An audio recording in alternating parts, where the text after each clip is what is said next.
We talked earlier about how anti-Semitism often is either faked or exploited in order to advance Israeli objectives and to justify Israel's existence as a supposed sanctuary for the Jewish people. There's a fascinating investigation taking place in Australia. Australian police are investigating whether, quote, overseas actors or individuals are paying local criminals to carry out anti-Semitic crimes in the country.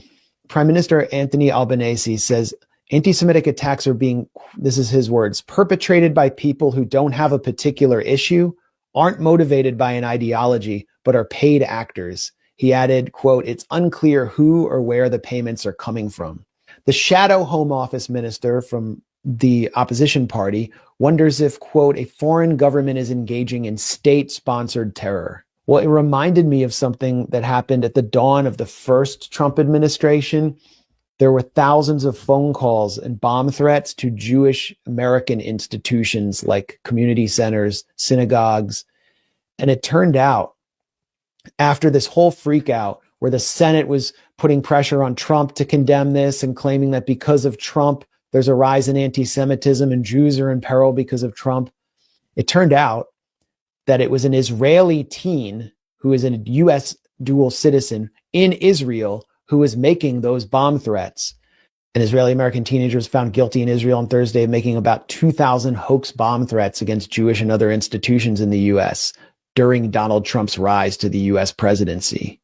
The incident stoked allegations by some American critics at the time that the Republican contender was encouraging anti-Semitism and other forms of racism. So yeah, it definitely served that purpose, or a freak out over anti-Semitism. It turned out an Israeli was responsible for much of it.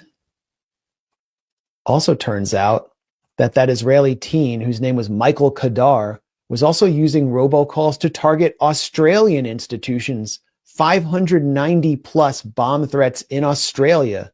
So what's going on here? What's going on in Australia? Who are the paid actors? Who are they being paid by? And why would this, what's the ultimate objective here?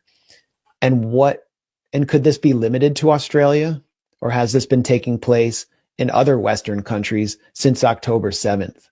Is it anti-Semitic to point a finger at the one settler colonial state that benefits from anti-Semitism, that justifies its existence on the proliferation of global anti-Semitism, and which has historically exploited the plight of Jews around the world for its own benefit?